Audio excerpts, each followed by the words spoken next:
Hello, hello, hello, and welcome to the Compass PD podcast, where we dive into evidence-based practices and research-driven strategies that empower educators and leaders to make a lasting impact. I'm Dr. Carrie Hepburn, your host, alongside my good friend, Dr. Ted Huff, the founder of Leading with Parents. Welcome, Ted. Hey, good afternoon, Carrie. It's so nice to be with you here today.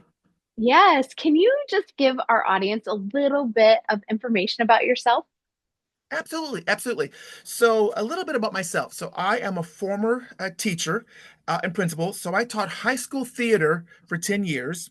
Then I transitioned into administration, and I was in the administrative role for 21 years, 10 years as an assistant principal, and then 11 years, oh my gosh, 11 years as a building principal. I just had to think about that, right? Yes. Um, and then, so after retiring, I began working for the St. Louis Regional Professional Development Center, the St. Louis Hmm. RPDC. And they facilitate professional learning here in the St. Louis metropolitan area. Then in 2024, I founded Leading with Parents. So, Leading with Parents supports the work of our parent organizations at both the school and district level. And that's where I am right now, Carrie. I love that. What a career, right? Thank When you. you think about your legacy and the impact that you've made in education, like you're looking at 3 decades, right? In Yes. education, serving as a teacher, as an administrator, and then going out and serving school districts and helping them with all the important work that they're doing. Absolutely, absolutely. I wouldn't have done it any other way. Yeah. I don't think sometimes people realize what a gift being an educator is, like how much it can fill you up, and it Yes. fills you up for life. Like, just you walk away and you're like, wow, I changed some lives, and some lives changed me. Oh my gosh, Carrie, that is so true. And when we see former students come back, Mm, or parents come back and talk to us and share with us, how we impacted their children, then I come back and tell them, oh, you don't understand what your child did for me and how they yeah. impacted my life and helped me become a better person or better educator. And Mhm. they don't always think about that, but that's Mhm. true. They impact us in so many ways. They really do. Well, I really wanted Dr. Huff to come visit today because I feel like we're in a time where we're seeing engagement dip, the engagement of our community and of our parents dip in our schools, in our school districts. And I thought this is the perfect time for Ted to come and highlight his work with Leading with Parents. So, what many of you may not know is that he did. He did tell us that he founded Leading with Parents in 2024, but he's really been doing this work for decades in education. And this is really the heartbeat of who he is connecting parents and communities with their schools. He eats, sleeps, and breathes this work. Even as he's supporting principals and as he's been supporting school districts and working with standards, this is his passion in education. So did I kind of outline that okay, Ted? You Because I always did. think, I was like, wow. Is that me? Oh my gosh. yeah, That was it's great, so, Carrie. Woo. thanks. Thank you. Because I just thought, oh my gosh, not everyone loves parent and community engagement. Like sometimes Right. people really shy away from it because it can be They do. scary and it's unpredictable, you It's know. very unpredictable because parents are unpredictable. Hmm. And And so not yeah, in a it bad has to be way. no, no. So you just have to be ready for that. Yes. Yes. So it can feel really scary. So I want to kick off like with my first question for you. Okay. When you think about family and community engagement, what does that mean to you? Dr. Hepburn, that's a great question because it can mean so many things. So, family and community engagement is empowering parents and families to work alongside the school and district to support students and staff. So, you couple Mhm. this with including community businesses and organizations, we can provide a culture that supports the entire community, Carrie, which is huge. Also, empowering parent voice as a support system is paramount if we want to transform our parent organizations as authentic support systems. So if we Mm-hmm. want that to truly happen, we need to think Mm-hmm. about how we want to engage our parents, and that is by empowering their voice. Mm-hmm. Also, if we think about the schools as a whole, making time to understand the mission, vision, and values of the school, and parents can support the school improvement plan. We don't think about that, but parents are integral and they can help us understand different components of the school improvement plan as it relates to their students and student achievement. Mm-hmm. It really is.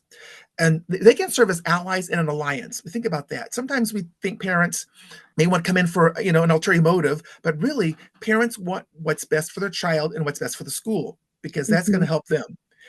And also, if we tap into the skills, leadership, knowledge, and experiences of our families and parents, Carrie, that's a win-win opportunity for all of us. I mean, Mm-hmm. there's so many talents and skills that the parents have that if we tap into those, that's going to help us make our jobs a lot easier. It really, really is. Mm-hmm. And something Mm-hmm. else I think is important is our parents, staff, administrators, and community members, they all benefit from family engagement, professional development. There's not a lot of that out there. And so leading with parents provides professional development in those areas for administrators, teachers, parents in the community. Wow. I don't think there's anything out there regarding professional development with our parents and our community. That's unheard of. Right. So, I'm not seeing that out there. mhm. I will tell you that I remember when I was in the classroom. So I'm dating myself a little bit, but probably around 2008 or so, we had started professional learning communities. So I was on the leadership team, met with Hmm. DeFore and Bobby Gurr, and I was the PLC leader for our team, and we were doing RTI. We were getting started. One of the things that we were doing was intervention, and we were trying to do intervention. And you have all these kids that need help, and there's only so many people. One of the things that our team did was we asked parents, like, who could help us be work with some of our kids that were not in intervention, but kind of on the bubble, and then even for kids who needed extension. And so Okay. we did like a little parent PD, and it was the first time somebody, Awesome. and these were parents that were very involved, but like nobody had showed them how to use the copier or how to, navigate the binding machine that we used to have. But how to sit down with a kid and have a conversation and the kinds of questions to ask and how to show them how to use a book or do like some math support. And we did that, and we got so much feedback from parents just saying thank you, like this helps me, not only helping you guys, but I can use this at home. So I Exactly. love that you're doing this. We used to call them our pit crew. I think we stole that from your school, You know, I know now that that I with think about Mary it. Jo Griffin started the whole piece with National Network of Partnership Schools. Hmm. I think Amy Johnston named ours the Pit Crew Yes, I think early we on. stole the pit crew and got the parents all like little t-shirts and stuff. Yep. It was a big deal. It was a big deal. Big So deal. thank you for that. I love the idea of professional learning for the staff and professional learning for the community and the parents that will be supporting you. Okay, so now when you think about being a former administrator, how Mhm. did how did you start getting your parents and your families in the community engaged in your schools?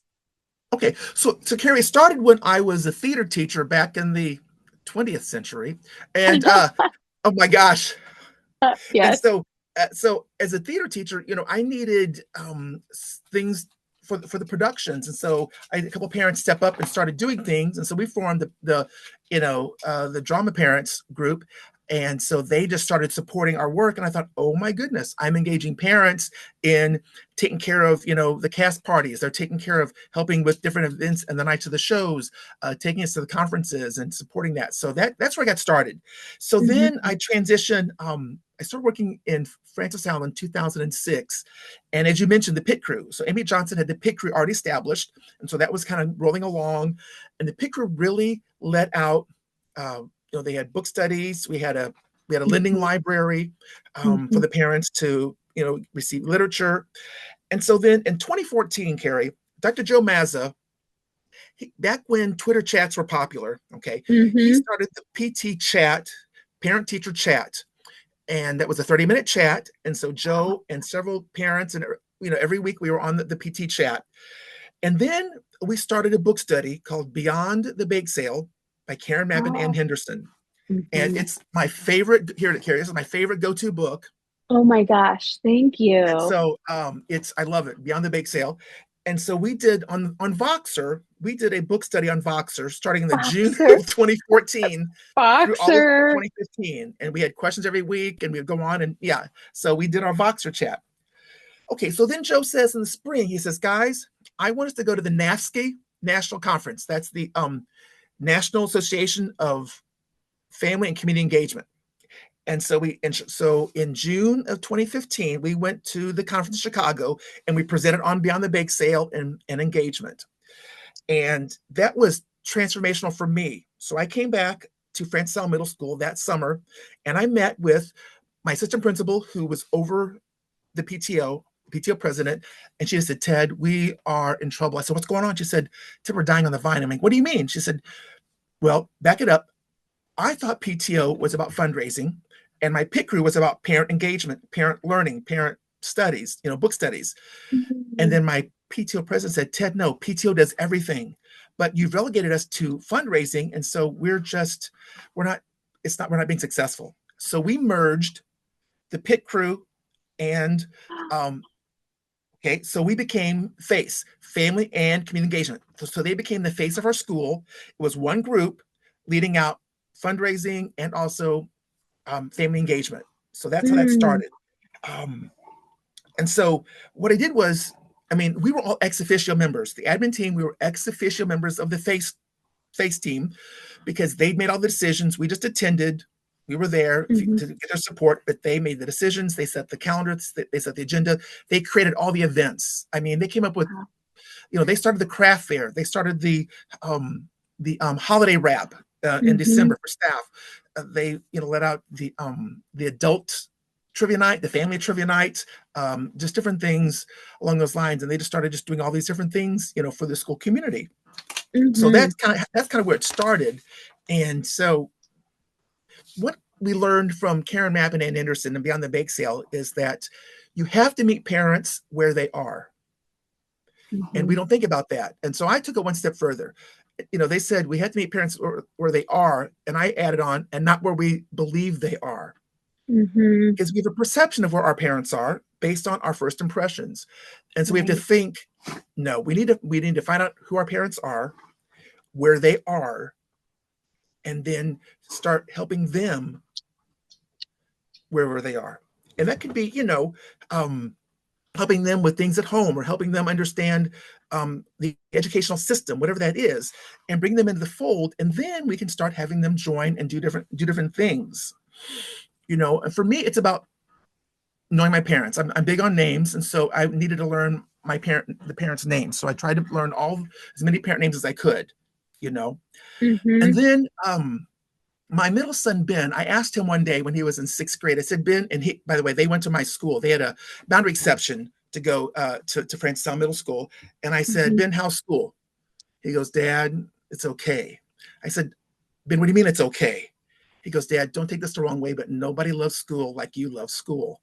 I'm like, what?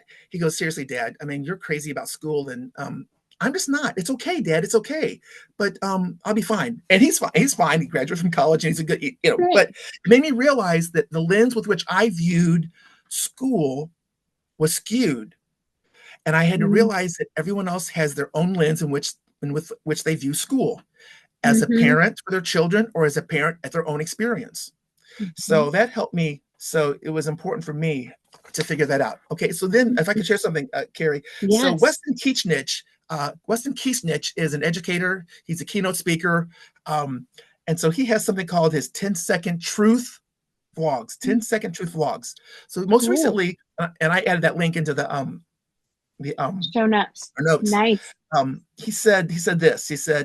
He spoke on our highest performing schools. He said, schools are successful when the school has a highly invested parent population.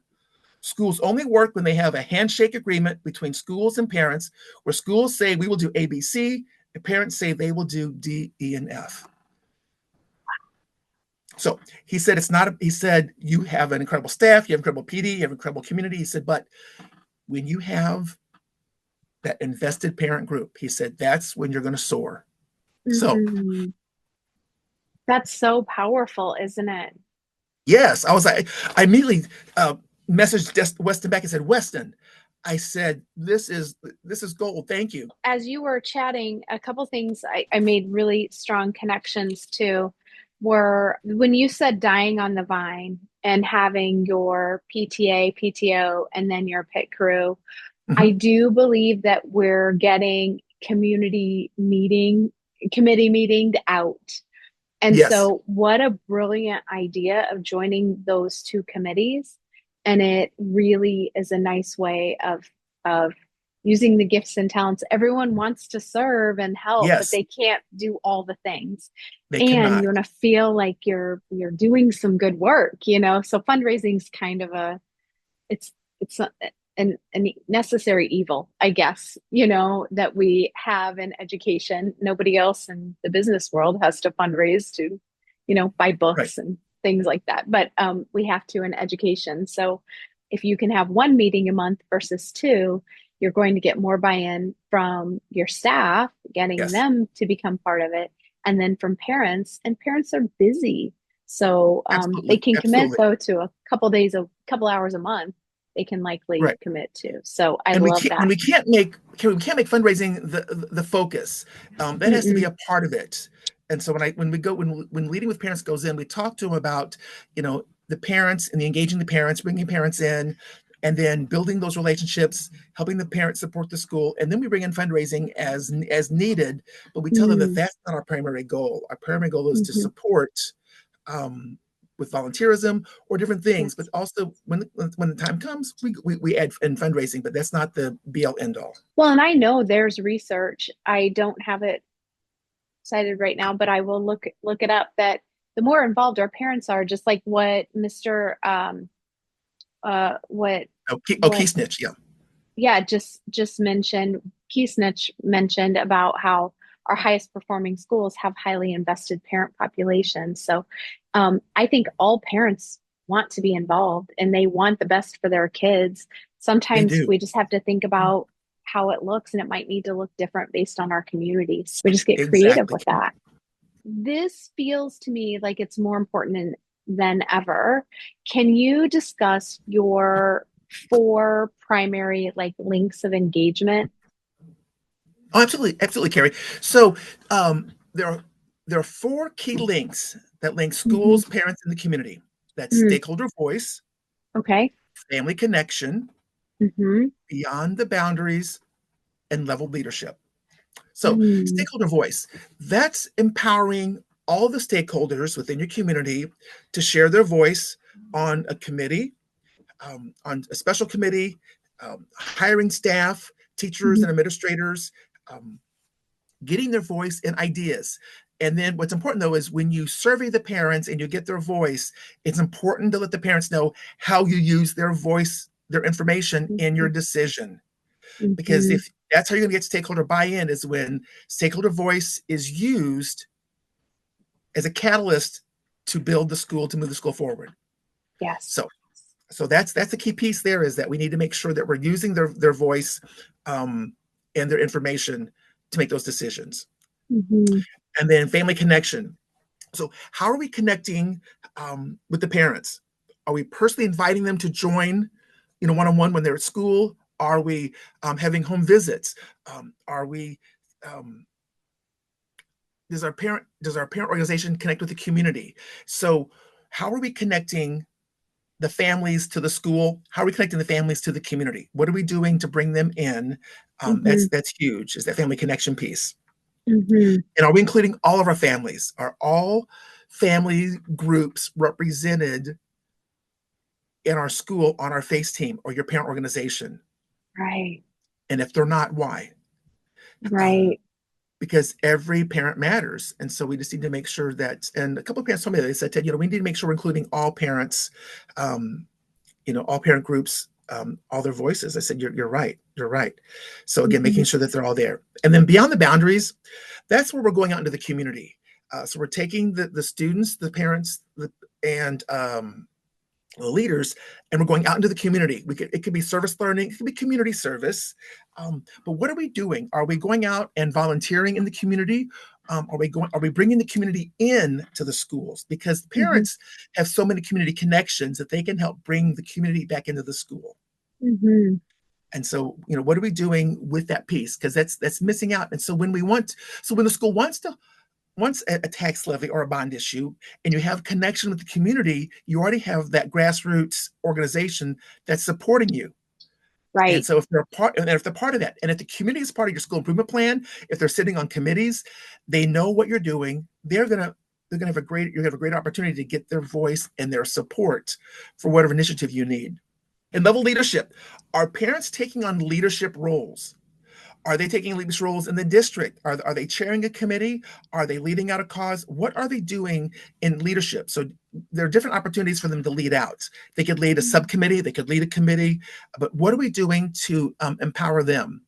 We had um, career day luncheon. I forget the actual name of it, and so we had a parent that kind of organized that. So once a month, we had parents come in during lunch, and they would speak about their careers, and kids would grab their lunch. Well, maybe it was a lunch and learn.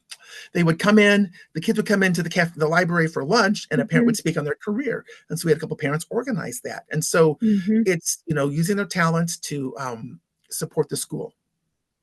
I love that. So I have a couple of points and a couple follow-up questions regarding this, Absolutely. if you don't. Okay. So thinking about these links of engagement that you're talking about. So you have the Hmm. four primary links of engagement, stakeholder voice.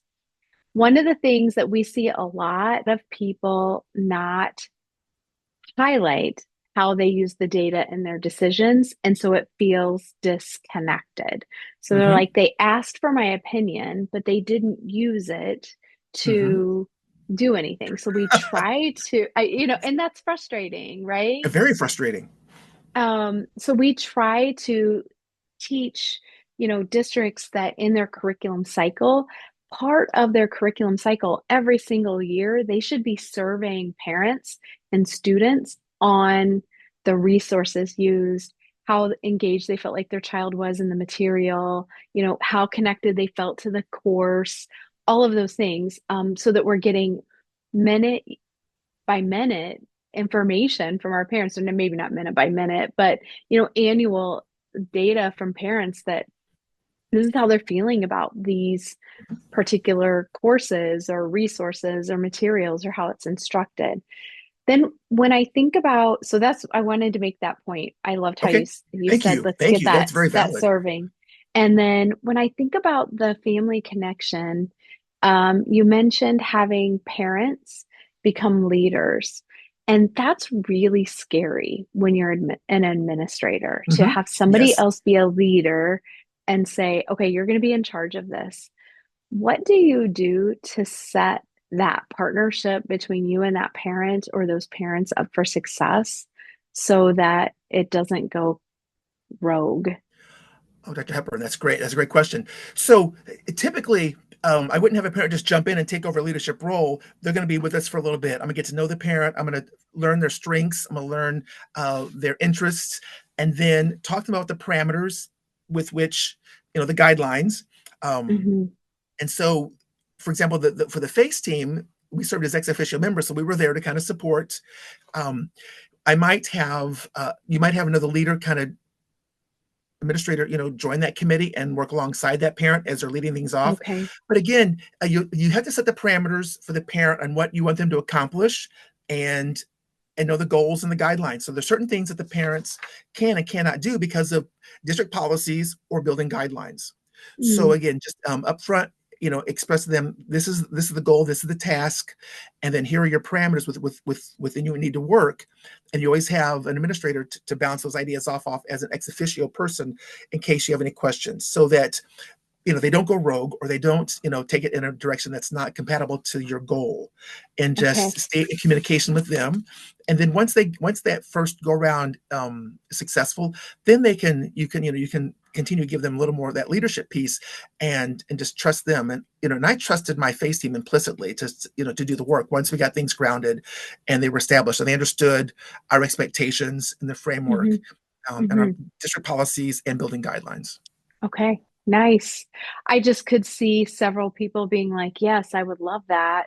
Because as you were talking about that, I kept thinking, this is taking some of the heavy lifting off of your plate as an administrator and your staff who Hmm. already have such full plates. Yes. Yes. When you think about, your parent teacher conferences or your open house, and then we always provide meals, Hmm. let the parent organization plan that. They planned Hmm. our November crock pot meal, and it became one of the most popular things around. And they coordinated all the crock pots that came in with the meals, and it Hmm. just, that, and the holiday wrap. They organized that, and so each staff member could bring in 12 to 15 items to be wrapped in the month of December to celebrate whatever they're celebrating, a birthday, a holiday, a special event, and those were wrapped. The staff had those were wrapped for them. So yeah, it's just taking things Wow. off the plate or just helping celebrate. I think celebrate and just feel good about things. I know we had like a local church that would host all the teachers in our building and for right at the beginning of the school year. So at the beginning of the school year, they would host like this big luncheon and they would play music and they would have all this delicious food and then they would try to fulfill some of their Amazon wish lists. So they would come and it was kind of like Oprah, like you get Oh, a wow. basket and you get a basket and you get a Yes. basket. Every single staff member walked away with a certain amount of money that was spent on them for things that they needed, including paras, principals, teachers, Mm, secretaries, everyone. Like if you had something that you would really love to get that, you know, they wanted for the school, the church organize yes. this event and people would leave just feeling they had a photo booth like so loved and excited about the school year. So as you're talking about going beyond the boundaries too, the church partnered with them Yes. to do this and they highlighted it on their Facebook and the Right. school highlighted it on theirs and it really looked really nice for both organizations. So, and it Abs- felt good. It Absolutely. felt good. Absolutely. That's bringing the school and the community together. And look what Hmm. came of that. Yes, it's just really Wow. powerful. How do you do that? How do you get like your staff out in the community? So when you're talking about beyond the boundaries, how do you get them out in the community and being seen without burning people out? So I know I'm like asking you more Mhm. questions, but I'm Right. curious. So, so like the same thing with your parents. What do the parents want? What do they like? Same thing with your staff. What are your interests? What do you like to do? Um, and I'm working with one district, and so we're going to have a farm education day because there are two farmers that would like to open up their farms to the community, and so the kids are going to go out and we take a half day at each farm and visit them and learn. So I just tell to a parent or tell staff, we're going to do this slowly. And what are you interested in doing outside? Anyone interested in doing this piece? And then you take those volunteers first, and then they work. Say we want to work at the food pantry, and so we Hmm. take two, three parents and teachers go out there and do that. And then, of course, then you take pictures and you showcase that and you celebrate that. And then you see how successful it is. And how much time it took or Hmm. didn't take, not a lot of time. And then you can share that success with the rest of the staff and just show them that, this is a great thing. Um, some districts or some buildings have something called a passion project where each teacher learns something new.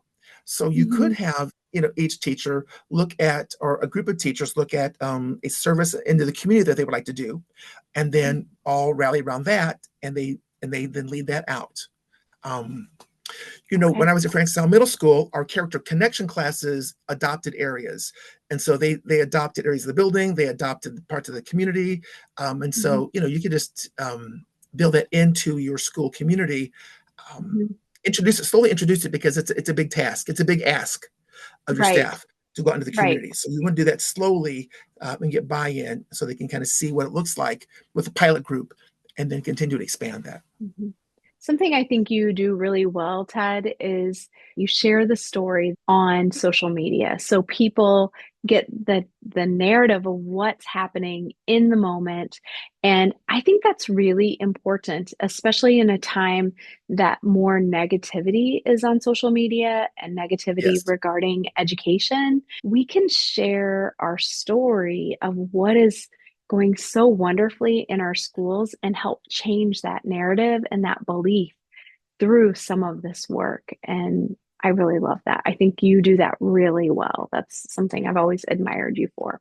Well, thank you, Carrie. If we don't tell the story, someone else will. That's what I tell all the groups that I work with. So we need to get out in front of that and share the Hmm. story, share the message, so they can see what's happening in our schools or what's happening Hmm. in our community or what's happening with the work that we're doing. Hmm. So You thank were you. an influencer before influencing was a thing, I guess. Wow. Okay. Thank you. What tips do you have for districts who are getting started in trying to increase family and community engagement in their schools? That's key. So my first question is, are schools and districts need to assess what they want family and community engagement to look like? Mm. Do they want it? How badly there we go. Do they want it? How badly do they want it? And then what does it need to look like? Do they have Mhm. a family and community engagement policy or guidelines Mm. established? Some districts have family engagement policies. Okay. I'm talking to a district right now, and so I'm working along with their policy, and we're going to talk about some things that we can do. Um, if not, this is the first thing they need to do: is the district should set up a policy, and buildings should set up family engagement guidelines. Mm. Also, they need to set the guidelines and expectations for their parent organizations. So if they have organizations, they need to go back and then revisit their expectations. Hmm. If it's not in the school improvement plan, then they need in the next year they need to put family engagement in their school improvement plan. Okay. That's a progress, Carrie. That's a progress monitoring piece that helps you Hmm. validate the work. You know, Hmm. um, I'm really intrigued by policy and guidelines. So you mentioned, I don't know that I realized that we had policy, districts had policies regarding parent and community engagement. Is that a yes. common thing? Well, I know of two districts. There's a very large district that has their steps, and then there's another district that's just a little smaller, but they have five key pieces to their family engagement um, district policy, and so then all the buildings have to make sure that they're aligned with that policy. Okay. And then guidelines, is there like what's a good way to get started if you didn't have any guidelines at all? What would you recommend to us? You know, we work with school districts of all kinds of sizes, but some of our school districts are teeny tiny and Yes. they don't have anything like this. How would they think about a guideline for a parent group? So then, okay, so we sit down. I'm working with a very, very small district also right now, Carrie, and so we just sit down. And we talk about what are the expectations. So the superintendent, for example, had explicit goals that he wanted to achieve for family and community engagement. So he took Mm-hmm. that, and then you build your action steps around that. So you set two or three goals of what you want to Mm-hmm. accomplish that year, and you set some Mm-hmm. action steps around that. For example, Okay. how many meetings do we want to have with the parent group? How many days of professional development do we want to offer? How many events and functions should we plan or should we support? um, how many should there be new? For example, they may have some existing things that the organizations are doing, are supporting, so you support those. And then do Mm-hmm. you want to add anything new events, or do you want to wait and just evaluate that first year? So your building leadership team can sit down and establish this, and then bring in, if you don't have a parent organization, then bring in parents, say, hey, listen, let's conduct an audit ourselves of what we have, what do we want, Mm-hmm. get their Mm-hmm. input, and then start putting some guidelines together to establish your parent organization at the Okay. building level. Mhm. I'm assuming that when you talk about, putting this in your SIP plan, at a district level and doing some progress monitoring with that's something then we could tie directly to our CSIP at a district level. So if a district wanted to Hmm. build parent and family and community Yeah. engagement, Hmm. they could do that at the CSIP level, and then each building Yes. would Hmm. create an action step for that. Okay. Yes. Hmm. I And there was love a it. district that's I'm doing that right now in Kansas City. Mhm. okay. I love that work. I think we are spending more time than ever as an organization helping school districts build their comprehensive literacy plans. There are new requirements that we're seeing at multiple states.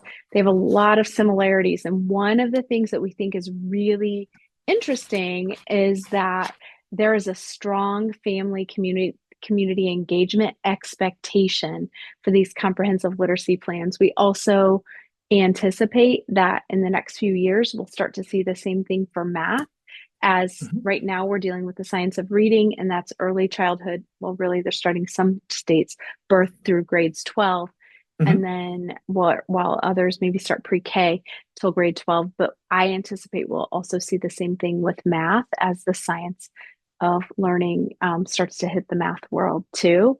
So it's nice to see that the work that you're doing directly correlates with what we're seeing as state mandatory regulations within their um, comprehensive plans that they're wanting districts to create. So, for districts that are wanting to get ahead of this curve right now, or schools that are Mhm. wanting to get ahead of this curve, it's the perfect time to start thinking about your parent and community engagement. So, for those of you listening, we'll make sure we have all of Ted's information in our show notes because it would be the perfect time for you to get started on this work so you're ahead of the curve Exactly. before these Exactly. regulations come down and you feel really good about it. So, yeah. So, Ted, thank you so much. I feel like our conversation has just been so powerful. I really appreciate you sharing your expertise today. Well, Carrie, I, thank you so much for inviting me. This is one of my key passion areas, and if I can help, one building or one district empower parents to help them launch greater success at their school, then it's all worth it. But that's it. It's about helping the entire school community come together and support the students, and that's what this is all mhm, about. It's helping our mhm. students be more successful. Yeah, and I think as I walk away, like I learned that true family and community engagement just isn't about attending events. It's not just about showing up. I heard No. from you like authentic partnerships that are built on shared purpose and mutual respect. Yes. And you reminded all of us today that empowering parent voice and inviting our families into leadership roles and meeting them where they are is going to create ripple effects that really strengthen every part of our schools and the school system as a whole. So I'm so grateful for this, Ted. Thank you. Thank You're you. so welcome. I appreciate you bringing me to join you on this podcast, Carrie. Awesome. Well, for those of you who are listening, please feel free to share your thoughts or experiences. We would love to hear from you. And if you found today's episode valuable, consider sharing it with a colleague who might benefit from this message. Thank you for joining us on the Compass PD podcast. Remember, at Compass PD, we believe that every educator has the power to inspire change and transform student learning. Stay focused, stay inspired, and keep making a difference.